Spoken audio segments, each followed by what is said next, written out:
Hi friends, we can learn and grow so much from connecting with people. After all, people who need people are the luckiest people in the world. But have you ever found yourself making too many plans with too many people? I mean, some of you would say that is a good problem to have. There is an epidemic of loneliness these days, and it's about to get a lot worse with this royal pandemic. But is there really a way to show up for others without feeling exhausted and drained afterwards? I love people, but if I don't get my me time, I start glitching. And how are you supposed to make time for your own personal goals? Working out, reading more books, taking courses, and keep a full-time job when you feel pressure to use any free time you have to be a good friend. Also, what if you're too broke to spend at least 50 bucks every weekend on drinks and Lyft rides from the bar?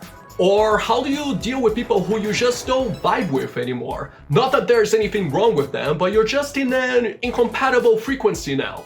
Most new agey self-help philosophies stress the importance of relationships, of oneness, of being open with everyone, no exceptions, of being part of a community and actively serving people in some way. I was heavily influenced by those ideas, and for the longest time I thought that putting myself out there, making myself 100% available to anyone for anything was the key to my personal growth and enlightenment. And I learned that yes, we are not human beings having a spiritual experience. We are spiritual beings that happen to be in a physical body with several material needs and physical limitations in a very dense and three-dimensional reality with work to do and bills to pay. Thank you very much. There are limits to our energy and disposition. No matter how enlightened or extroverted you may be, making peace with our human condition instead of obsessing over the next productivity and energy hack has been a major lesson for me. And I learned that if you give your undivided attention to anyone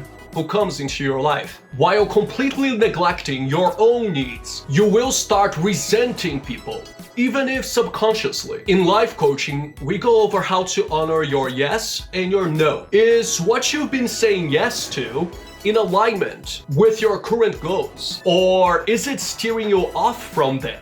You know, even the people I meet who are extroverts, who get more energy from being around other people, hello Libras, when I talk to them at a deeper level, it becomes evident that, yeah, they could benefit a lot from some self-care time too. Another thing I do with my coaching clients is setting up a personal nourishment menu. So, a go-to list of things that are personally nourishing to you. Running a hot bath with essential oils, candles, incense, bath bombs, listening to Enya, making a hot cup of tea and reading a thrilling novel, making a wish list on Amazon or Etsy, cooking treats, whatever warms your heart. What do you like to do to emotionally nourish yourself?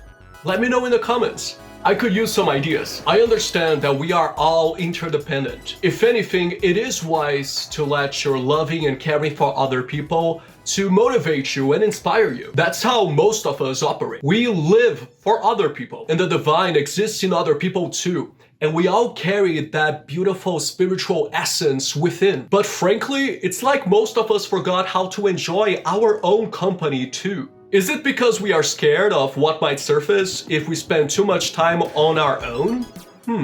But how are we ever going to truly love ourselves if we don't have a relationship with our own self and learn to accept, forgive, and love our being unconditionally?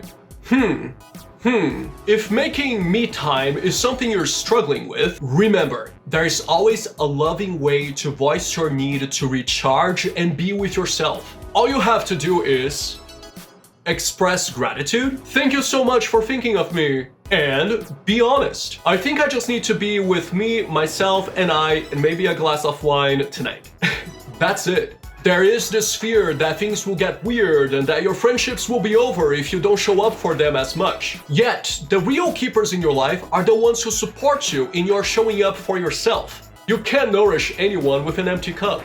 And you know what? If anyone pushes it, or insists on making plans, or starts guilt tripping you, or even nears the point of harassment, it is okay to be a shameless ice queen. and just let it go. We can show up for the entire world. But when you do check in with yourself, you get a better sense of who you should be showing up for and how. Let's be more shameless with setting boundaries. If you haven't felt empowered lately, you could be underestimating your own value. Your time, attention, and energy supplies are a gift to the world. And we should be mindful of how we're giving these things away.